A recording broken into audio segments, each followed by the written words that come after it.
ஒரு டெசிஷன். நான் வந்து இனி நான்வெஜ் சாப்பிட மாட்டேன், வீட்டில் சமைக்க மாட்டேன். உங்கள் வீட்டிலேருந்து வந்தாலும் நான்வெஜ் கிடையாது சொல்லிவிடு. எங்கள் வீட்டில் நான் ஆல்ரெடி சொல்லிட்டேன். இதையே இப்போ என் பையனுக்கும் வந்து என்ன பண்ணிட்டாங்கன்னா, அவனும் வந்து எக் சாப்பிடக்கூடாது, நான்வெஜ் சாப்பிடக்கூடாதுன்னு ஃபீட் பண்ணிட்டாங்க. சடனாக 3 days பேக் வந்து நான் கேக் கொடுக்குறேன். அப்பா இல்லைப்பா இதெல்லாம் எக் போட்டிருக்கோம் வேண்டாம் அப்படின்னா.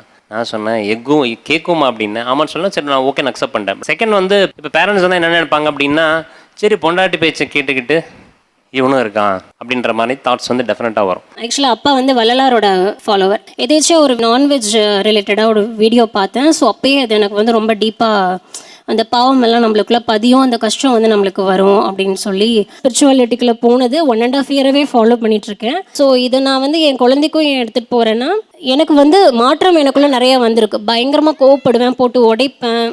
அவர் எதுக்குமே காது கொடுக்க மாட்டார். கடைசியில் வந்து கீதா சக்திவேல்ன்ற நேமை கீதா கந்தசாமின்னு எங்கள் அப்பாவோட நேமாவே நான் மாற்றி இன்னும் அப்படி தான் வச்சுருக்கேன். அந்தளவுக்கு பிரச்சனை போயிட்டு ஓகே நம்ம இண்டிபெண்ட்டாக ஆகிடுவோம். எவ்வளோ முடியல எனக்கு அந்த டிப்ரெஷன் இருக்கும்போதெல்லாம் கேட்குறதுக்கு யாராவது வேணும் அப்படின்னு நினைப்பேன். யாருமே டாக்டர்ஸே அண்டர்ஸ்டாண்ட் பண்ணிக்க முடியலம்பாங்க. ஸோ இவங்களாலலாம் அண்டர்ஸ்டாண்ட் பண்ணிக்க முடியாது.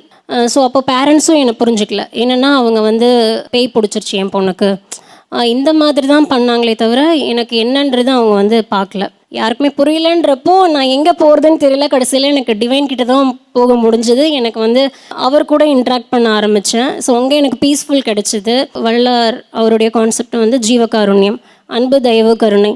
அன்பு காமிக்கணும், இறைவன் மேலே அன்பு காமிக்கணும், தயவு கருணையோடு இருக்கணும், பட் எதையுமே எதிர்பார்க்கக்கூடாது அப்படின்றத நான் அண்டர்ஸ்டாண்ட் பண்ணிக்கிட்டதுக்கப்புறம் என்ன பிரச்சனை வந்தாலும் உனக்கு பிடிச்சிருக்கா நீ வந்து பண்ணிக்கோ, உனக்கு வேறு லைஃப் வேணுமா நீ வேணால் போய் பார்த்துக்கோ, டிவோர்ஸ் வேணுமா நான் அதுவும் வந்து கொடுக்குறேன், இல்லை இப்போ வேண்டாம்மா பேரண்ட்ஸ் வந்து வருத்தப்படுவாங்களா, இல்லை அவங்களுக்கு அப்புறம் வேணும்னா வாங்கிக்கோ, எதுனாலும் ஓகே என்னை மட்டும் ஃப்ரீயாக மட்டும் விட்டுரு, ரொம்ப டார்ச்சராக இருக்குது அப்படின்னு சொல்லி தான் நான் அந்த ஸ்பிரிச்சுவாலிட்டிக்குள்ளே போனது. 1.5 year ஃபாலோ பண்ணிகிட்ருக்கேன். நான் ஸ்பிரிச்சுவலாக இந்த மாதிரி போனதுனால தான் வந்து நான்வெஜ் வந்து வேண்டாம், ஐ மீன் இந்த நான்வெஜ் வந்து அந்த கான்செப்ட்லேருந்து வந்தது தான். நான் சாப்பிட மாட்டேன், குழந்தைக்கு கொடுக்கக்கூடாதுன்னு சொல்லிட்டேன். இல்லை நீங்கள் உங்களுடைய பெயினை ஒரு இடத்துக்கு வெண்ட் அவுட் பண்ணணும், அதை வந்து ஒரு இடத்துக்கு சரியாக வழிகடத்தணும் போது நீங்கள் இந்த மார்க்கத்தை நீங்கள் புரிஞ்சுக்கிட்டு ஏற்றுக்கிட்டு நீங்கள் மாறினீங்க. உங்கள் குழந்தைக்கு என்னன்னே தெரியாது, இப்போ தான் வளர்கிற வயசு. அப்படிங்கும்போது அவன் புரிஞ்சு ஏற்றுக்கிட்டதுக்கு முன்னாடியே இதெல்லாம் நீ சாப்பிட வேண்டாம்னு ஒரு கண்ட்ரோல் பண்ணுறோம்ல. இப்போ நீங்கள் 2 days சாப்பிட்டுட்டு இப்போ இது வேணாம்னு முடிவு, அது யோர் சாய்ஸ். அட்லீஸ்ட் வீட்டில் சாப்பிட்டுட்டு இருக்கார் ஒரு ஆள் இருக்கார், அது அவருடைய விருப்பம்னு ஒன்று இருக்குது. அதை தாண்டி குழந்தைக்குன்னு ஒரு விருப்பம்னு ஒன்று வரும்போது அது சாய்ஸாக இல்லாமல் அது ஆல்ரெடி சாய்ஸை டிசைட் பண்ண இடத்துல அது இருக்கு இல்லையா. ஆக்சுவலாக இப்போ என் பேரண்ட்ஸுமே எனக்கு வந்து சாய்ஸ் கொடுக்கல. அவங்க வந்து என்ன கொடுத்தாங்களோ அதுதான் நான் வந்து சாப்பிட்டேன். இப்போது எனக்கு வந்து இது வந்து பிடிச்சிருக்கு.